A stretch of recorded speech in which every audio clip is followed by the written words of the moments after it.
और इसके बाद खबरें विस्तार से। दिल्ली से बड़ी खबर सामने आ रही है। वन नेशन वन इलेक्शन को लेकर बड़ी जानकारी। कोविंद कमेटी ने राष्ट्रपति को सौंपी रिपोर्ट। कोविंद कमेटी ने राष्ट्रपति को सौंपी रिपोर्ट। 18,000 पन्ने और 8 खंड की रिपोर्ट।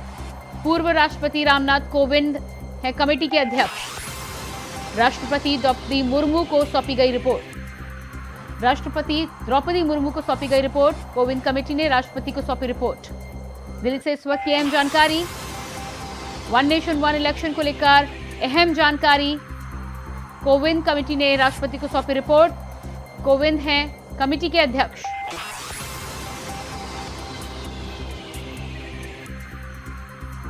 सभी विधानसभाओं का कार्यकाल 2029 तक खत्म होने वाले समय के लिए किए जाने का सुझाव। हंग हाउस नो कॉन्फिडेंस मोशन पर नए सिरे से चुनाव कराए जा सकते हैं। पहले फेज में लोकसभा विधानसभा चुनाव एक साथ कराए जा सकते हैं। दूसरे फेज में सभी चुनाव के लिए सिंगल वोटर लिस्ट और वोटर आईडी कार्ड होंगे तैयार। राज्य चुनाव अधिकारियों के परामर्श से ये लिस्ट होगी तैयार। लोकसभा विधानसभा स्थानीय निकाय चुनावों के लिए लिस्ट तैयार की जाएगी। उपकरणों जनशक्ति और सुरक्षा बलों की एडवांस प्लानिंग की सिफारिश।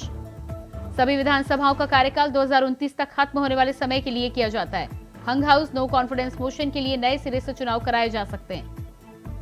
पहले फेज में लोकसभा विधानसभा चुनाव एक साथ कराए जा सकते हैं। दूसरे फेज में 100 दिनों के भीतर लोकल बॉडी के इलेक्शन कराए जा सकते हैं। सभी चुनाव के लिए सिंगल वोटर लिस्ट और वोटर आईडी कार्ड होंगे तैयार। राज्य चुनाव अधिकारियों के परामर्श से लिस्ट होगी तैयार।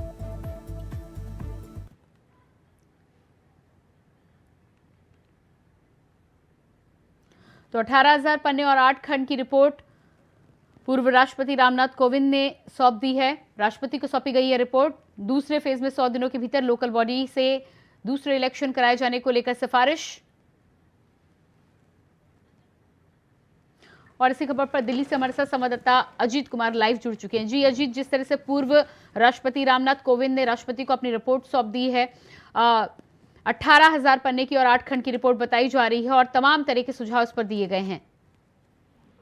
और देखिए प्रियंका, बताता हूँ, बीते साल 2023 में एक राष्ट्र एक चुनाव की बात जो है वो प्रमुखता से उठाई गई थी और इसके बाद सितंबर 2023 में इसको लेकर के कमेटी का गठन किया गया, जिसमें चेयरमैन है पूर्व राष्ट्रपति को जो रामनाथ कोविंद है उनको बनाया गया, जिसमें गृह मंत्री अमित शाह, इसके अलावा हरीश साल्वे, गुलाम नबी आजाद, ऐसे तमाम मेंबर को इस कमेटी में शामिल किया गया। एक लंबा समय बीता और लंबे समय में इस चीजों पर मंथन किया गया कि आखिरकार अगर एक राष्ट्र चुनाव की अगर हम बात करते हैं तो ये जो सपना है, ये जो चीजें है, साकार हो पाना कितना संभव और कैसे है। तो इन्हीं तमाम चीजों को देखते हुए, तमाम बिंदुओं पर बातचीत करते हुए एक रिपोर्ट तैयार की गई है, जिसमें 18,000 पेज करीबन बताए जा रहे हैं और आज वो राष्ट्रपति द्रौपदी मुर्मू को ये रिपोर्ट सौंपी गई है। बताया जा रहा है कि इसमें कई ऐसे मुद्दों को रखा गया है, मसलन कि अगर अलग अलग चुनाव होते हैं तो उसमें किस तरीके से न केवल खर्चा लगता है बल्कि मैन पावर भी लगती है, लोगों का समय भी लगता है। और जबकि अगर एक साथ अगर चुनाव होते हैं तो काफी हद तक जो समय है और मैन पावर है इसमें जो बचत है वो की जा सकती है। तो ऐसे कई चीजों को ध्यान में रखते हुए इस रिपोर्ट को तैयार किया गया है और आज ये रिपोर्ट जो है राष्ट्रपति द्रौपदी मुर्मू को सौंप दिया गया है, जिसके बाद अब राष्ट्रपति द्रौपदी मुर्मू इस रिपोर्ट का अध्ययन करेंगी, इस पर विचार करेंगी, मंथन होगा और उसके बाद आगे की जिस चीजें हैं उस पर कार्रवाई की जाएगी। फिलहाल ये कह पाना देखना होगा कि अब आगे इस पर क्या चीजें होंगी और किस तरीके से इसको और आगे बढ़ाया जाएगा। लेकिन ये साफ तौर पर कह सकते हैं कि जो कमेटी गठित की गई थी वन नेशन वन इलेक्शन को लेकर के, आज उस कमेटी ने अपनी जो रिपोर्ट है वो राष्ट्रपति द्रौपदी मुर्मू को सौंप दी है। जी प्रियंका। जी बिल्कुल। तो जिस तरह से राज्यसभा और लोकसभा के चुनाव के लिए तमाम तरह का विपक्षी खेमे से विरोध हो रहा था कि एक साथ ये चुनाव नहीं कराए जा सकते, उसको लेकर तमाम तरीके के सुझाव यहाँ पर पेश किए गए हैं। साथ ही साथ ये भी जानकारी दी गई है कि 2029 तक के लिए सभी राज्य की विधानसभाओं का कार्यकाल बढ़ाया जा सकता है और उसके बाद एक साथ इलेक्शन कराए जा सकते हैं।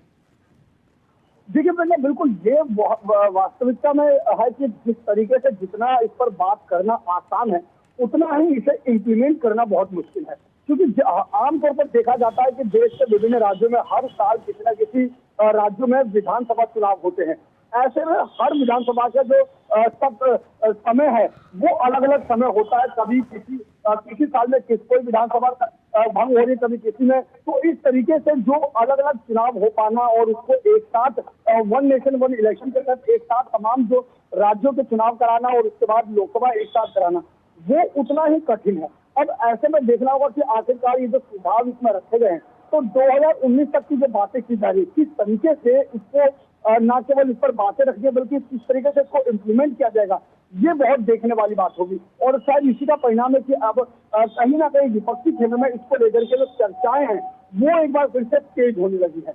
जी, तो विधानसभा और राज्यसभा को लेकर जो पेच लंबे समय से फंसा हुआ था कि एक साथ चुनाव नहीं कराए जा सकते, उसको लेकर सुझाव के साथ ही साथ हंग हाउस और नो कॉन्फिडेंस मोशन को लेकर भी नए तरह की जानकारियां हैं। क्या लग रहा है आपको कि तमाम पहलुओं पर गौर करके और एक्सपर्ट से बातचीत करके ये 18,000 पन्ने की रिपोर्ट तैयार की गई है?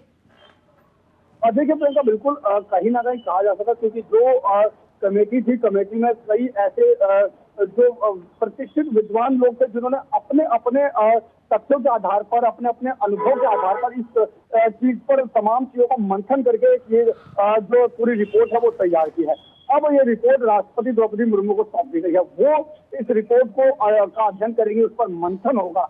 उसके बाद वो भी अपने तौर पर एक्सपर्ट के साथ इस पर मंथन करेंगी कि किस तरीके से इसको आगे इम्प्लीमेंट किया जा सकता है, किस तरीके से अगर इसमें कोई ऐसे तथ्य हैं जिसको बदला जाए तो उस पर भी मंथन किया जाएगा। उसके बाद ही निश्चित तौर पर इस जो पूरी रिपोर्ट है उसको आगे उस पर विचार किया जाएगा और उसको एक मसौदा तैयार करके उसको आगे इम्प्लीमेंट करने की जो तैयारी है वो की जाएगी। जी बिल्कुल अजीत, तो इस पूरे मसले पर तमाम जो पेच फंस रहा है, लोकसभा का चुनाव जिस तरह से 24 में होने वाला है उसका कार्यकाल तो 29 तक चलेगा, ये तय है। लेकिन तमाम विधानसभाएं ऐसी हैं जहां पर 22 में चुनाव हो चुका है और उसके बाद 22 में चुनाव होने के बाद 27 में अगले चुनाव की तारीख निकलकर सामने आ रही है। ऐसे में उन विधानसभाओं में क्या कुछ होगा, क्या सरकार आगे बढ़ाई जाएगी, राष्ट्रपति शासन होगा, ये तमाम तरीके के ऐसे पेचीदा पेच हैं जिन पर बातचीत करना, जिन पर विचार विमर्श होना और उसके बाद विपक्ष और पक्ष की सहमति होना बेहद आवश्यक है। देखिए प्रियंका, बिल्कुल ये एक बहुत महत्वपूर्ण तथ्य है कि अलग अलग राज्यों में अलग अलग समय पर जो विधानसभा है वो खत्म होगी, अलग अलग सरकार भी चल रही है। तो ऐसे में वहाँ का जो विपक्ष है उसको किस तरीके से उसको राजी करना है, किस तरीके से उनको सहमत करना है, ये बहुत बड़ा जो एक बिंदु है सामने आने वाला, जिसे चुनौती जरूर कहा जा सकता है। कैसे इसको जो तैयार किया जाएगा, न केवल बल्कि विपक्ष को किस तरीके से राजी किया जाएगा, विपक्ष को किस तरीके से तैयार किया जाएगा, इस पर भी कहीं ना कहीं बहुत बड़ा एक चिंता का विषय है, बहुत बड़ी चुनौती है। तो निश्चित तौर पर देखना होगा कि आखिरकार ये तमाम जो सहमतियां किस तरीके से बनेगी, क्योंकि 2024 में लोकसभा चुनाव होने हैं जो आने वाले 2029 तक ये रहेगा। तो ऐसे में अब 2029 में जो लोकसभा चुनाव अगली बार होगा तो किस तरीके से, इससे पहले कई राज्यों में जो सरकारें हैं वो बदलनी होगी, सरकार के चुनाव होने होंगे, तो उसको किस तरीके से सहमति करना है, किस तरीके से सहमति जताना है, वो सब चीजें देखने वाली बात होगी। बहुत बड़ी मुद्दा इसमें जरूर चुनौतीपूर्ण भरा रहेगा। जी बिल्कुल अजीत, इस तमाम जानकारी के लिए बहुत शुक्रिया आपका। और इसके बाद बात करेंगे अगली खबर की। लोकसभा चुनाव से जुड़ी बड़ी खबर सामने आ रही है। अयोध्या में बीएसपी ने खेला ब्राह्मण कार्ड, सच्चिदानंद पांडे को बनाया लोकसभा प्रत्याशी। अयोध्या में बीएसपी ने खेला ब्राह्मण कांड। बीजेपी जिला अध्यक्ष रह चुके हैं सच्चिदानंद पांडे। बीजेपी जिलाध्यक्ष रह चुके हैं सच्चिदानंद पांडे। बीजेपी ने सिटिंग सांसद लल्लू सिंह को दिया है टिकट। बीजेपी ने सिटिंग सांसद लल्लू सिंह को दिया है टिकट। सपा ने पूर्व मंत्री अवधेश प्रसाद को बनाया है उम्मीदवार। तो बीएसपी ने अयोध्या में ब्राह्मण कार्ड खेला है। अयोध्या से सच्चिदानंद पांडे को मैदान में उतारा है बीएसपी ने। भारतीय जनता पार्टी की बात करें तो सिटिंग सांसद लल्लू सिंह मैदान में है, वहीं समाजवादी पार्टी की तरफ से अवधेश प्रसाद को बनाया गया है उम्मीदवार। तो लोकसभा चुनाव से जुड़ी अहम जानकारी निकलकर सामने आ रही है। बसपा सुप्रीमो ने ब्राह्मण कार्ड खेला है। और इसी खबर पर हमारे साथ लखनऊ से स्टेट कोऑर्डिनेटर अनिल पाठक जुड़े हुए हैं। जी अनिल, जिस तरह से बसपा सुप्रीमो लगातार लोकसभा चुनाव के मद्देनजर एक के बाद एक सधी हुई चालें चलती हुई नजर आ रही हैं, अयोध्या में ब्राह्मण कार्ड खेलकर क्या लगता है आपको, तुरुप का इक्का फेंकने की कोशिश की है? हाँ बेशक प्रियंका, जिस तरह से ये तस्वीर सामने आई है, ये भारतीय जनता पार्टी अम्बेडकर नगर के जिलाध्यक्ष हैं सच्चिदानंद पांडे, उनकी तस्वीर आई है बसपा सुप्रीमो मायावती के साथ। ये अंबेडकर नगर के सांसद हैं। अभी हाल फिलहाल में बसपा से वहाँ सांसद थे रितेश पांडे, जो भाजपा में शामिल हुए थे और एक बसपा को भारतीय जनता पार्टी ने बुरी तरह से डैमेज किया था। लेकिन अब बहन जी ने, मायावती जी ने जिस तरह से भारतीय जनता पार्टी के जिला अध्यक्ष को तोड़ करके और अयोध्या सीट पर अपना कैंडिडेट बनाने की जो संदेश दिया है, उससे कहीं न कहीं एक सियासी गलियारे में तापमान बढ़ चुका है और संदेश साफ है कि बहुजन समाज पार्टी दलित, मुस्लिम और ब्राह्मण कार्ड खेलने के मूड में है। लोकसभा चुनाव को लेकर के बहन जी की फुल प्रूफ तैयारी है और एक के बाद एक पत्ते वो खोलती जा रही हैं। जी बिल्कुल। तो जिस तरह से अयोध्या में राम मंदिर के बाद माना जा रहा था कि भारतीय जनता पार्टी के लिए ये सीट बेहद आसान होगी और आसानी से सिटिंग सांसद लल्लू सिंह ये सीट निकाल ले जाएंगे, लेकिन इसके बाद मायावती के कैंडिडेट के ऐलान के बाद में क्या आपको लग रहा है कि चुनौती पेश होगी या मामला एक तरफा ही रहने वाला है? बेशक प्रियंका, अयोध्या में राममय माहौल है, डेवलपमेंट भी बहुत हुआ है, लेकिन जिस तरह से समाजवादी पार्टी ने अपने कद्दावर नेता अवधेश प्रसाद को मैदान में उतारा है और अब बसपा ने ब्राह्मण कार्ड के तौर पर सच्चिदानंद पांडे पर दांव लगाया है, उससे जो है भारतीय जनता पार्टी के सामने चुनौतियां बढ़ती जा रही हैं। मुकाबला रोमांचक होगा, इसमें किसी भी बात का संदेह नहीं है। भारतीय जनता पार्टी को और जोर लगाना पड़ेगा अयोध्या सीट पर। वैसे ये सीट पर लंबे समय से भारतीय जनता पार्टी का कब्जा चला आ रहा है, लेकिन इस बार जो परिस्थितियां बन रही हैं, जो समीकरण नजर आ रहे हैं, वो चौंकाने वाले हैं, क्योंकि मायावती ने जिस तरह से अपना ट्रम्प कार्ड खेला है वो काफ़ी ही सियासत के गलियारे में तहलका मचाने वाला है। जी बिल्कुल अनिल जी, इस तमाम जानकारी के लिए बहुत बहुत शुक्रिया आपका। और इसके बाद आइए आपको सीधे लिए चलते हैं उत्तराखंड, जहां पर मुख्यमंत्री पुष्कर सिंह धामी जनता के बीच पहुंचे हैं। क्या कुछ कह रहे हैं आपको सुनाते हैं। मीन राशि तक जितने भी विभाग हैं, उन सभी विभागों का, उन सभी विभागों से आए हुए हमारे सभी इंजीनियर, सभी अभियंतागण, सभी उपस्थित भाइयों एवं बहनों, मैं सबसे पहले तो आप सबका धन्यवाद करता हूँ कि अब ये क्या है कि चौहान जी और नौटियाल जी और हमारे रतूड़ी जी और सब लोग लगातार मुझे मिलते रहे और हर बार क्या है बहुत खींचतान होती रहती थी। ये आते थे बड़ी बड़ी समस्याएं और समाधान कई बार हो भी जाते थे और कई बार नहीं भी होते थे, लेकिन वो खींचतान चलती रहती थी। इस बार हमने इनसे कहा कि भाई ये राज्य क्या है कि हम सबका है। ये राज्य जितना मेरा है उतना आपका भी है, जितना मैं चिंता करता हूँ उतनी चिंता आप भी करते हैं। ये ठीक है कि कुछ चीजें होनी चाहिए, कुछ आपकी मांगे हैं, जैसे अभी आप बता रहे थे, कुछ समस्याएं हैं, कुछ आगे भविष्य में जो आसानी से हो सकती हैं, तो इसी प्रकार से पीछे भी रही हैं। तो हमने कहा कि हम उन सब बातों को क्यों नहीं मानेंगे जो होने वाली हैं।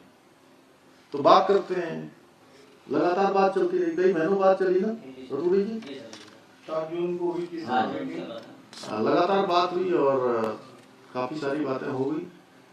तो आप लोगों ने वार्ता करी और आप सब लोगों ने, चूंकि आपके प्रतिनिधि के नाते आप लोग सब आते थे, तो आपसे बात करके आते हैं, हमेशा बात करते हैं और जब बात करके जाते हैं तो फिर इनको बताने के लिए भी कुछ चाहिए कि भाई इन्होंने क्या बात करी है। तो बहुत लंबे समय तक बातचीत होती रही थी। मैंने भी इस बार कहा हमारे आनंद वर्धन जी को, शैलेश गोली जी को कि भाई आप ठीक से बात करिए और मैं चाहता हूं कि इसमें जो भी हो सकता है उसको जरूर हम करेंगे। जो अभी अल्पकालिक तत्काल हो सकता है उसको तत्काल कर देंगे और जो थोड़ा लंबे समय का है, यानी कि जो अभी एकदम से नहीं हो सकता है, उसको दीर्घकालिक रखेंगे, आगे रखेंगे, प्रस्ताव में रखेंगे। तो मुझे खुशी है कि काफी सारी जो बातें थी वो आगे बढ़ी हैं, कुछ का समाधान हुआ है, कुछ आगे के प्रस्ताव में हमने किया है और आप लोगों ने सकारात्मक रूप से वार्ता की। और वार्ता के साथ और अच्छा लगा मुझे कि आप लोग बीच में मुझे धन्यवाद करने के लिए आए। पहले अब ये धन्यवाद क्या है कि एक तरह से ये होता है कि एक काम हुआ है तो आगे और बढ़ेगा, वो थोड़ा सकारात्मकता बढ़ती है। और उसको यहाँ पर अभी आप लोगों ने इतनी बड़ी संख्या में आए, अभी कह रहे 10% हैं, तो उससे भी एक कदम आगे आप सब लोगों ने यहाँ पर आभार अभिनंदन समारोह रखा है। इसके साथ ही मैं इस आभार अभिनंदन सम्मान के लिए आप सब लोगों की ऊर्जा को देखकर आप लोग जब तालियां बजा रहे थे तो ये तो इतने तो 1000 लोगों के कार्यक्रम में भी इतनी तालियां नहीं बजती।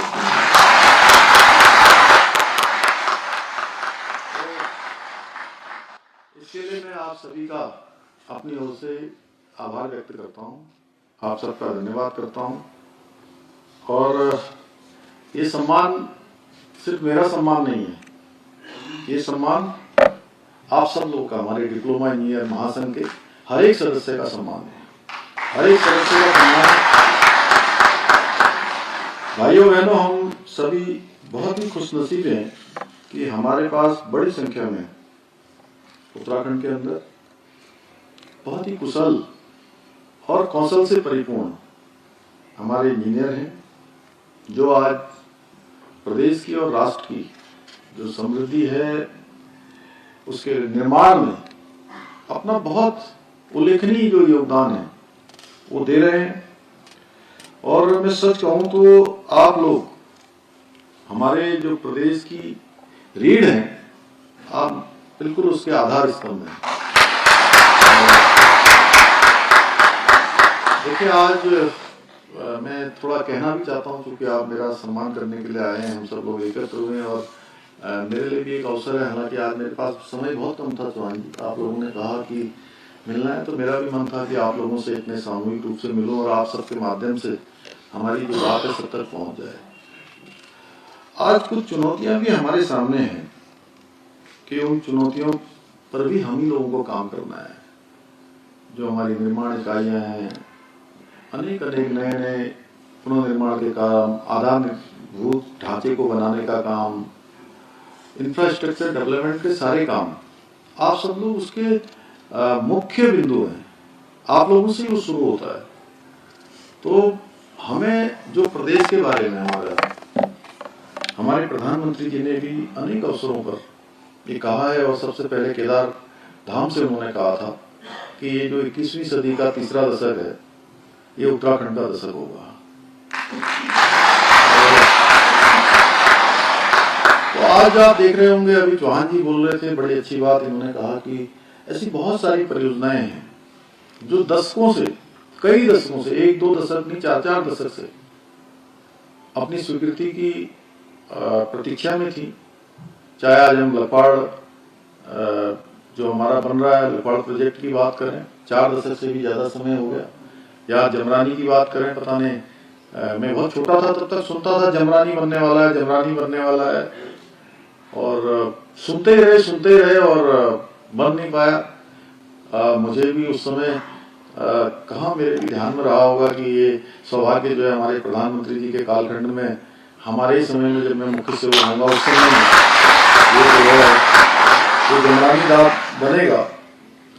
और सौम की बात भी बहुत लंबे समय से चल रही थी, किसाऊ की भी बात चल रही है अभी आगे निकट भविष्य में, अन्य बहुत सारे प्रोजेक्ट जो किसी न किसी योजना में है, किसी न किसी विभाग में है, वो सब धरातल पर उतरने हैं।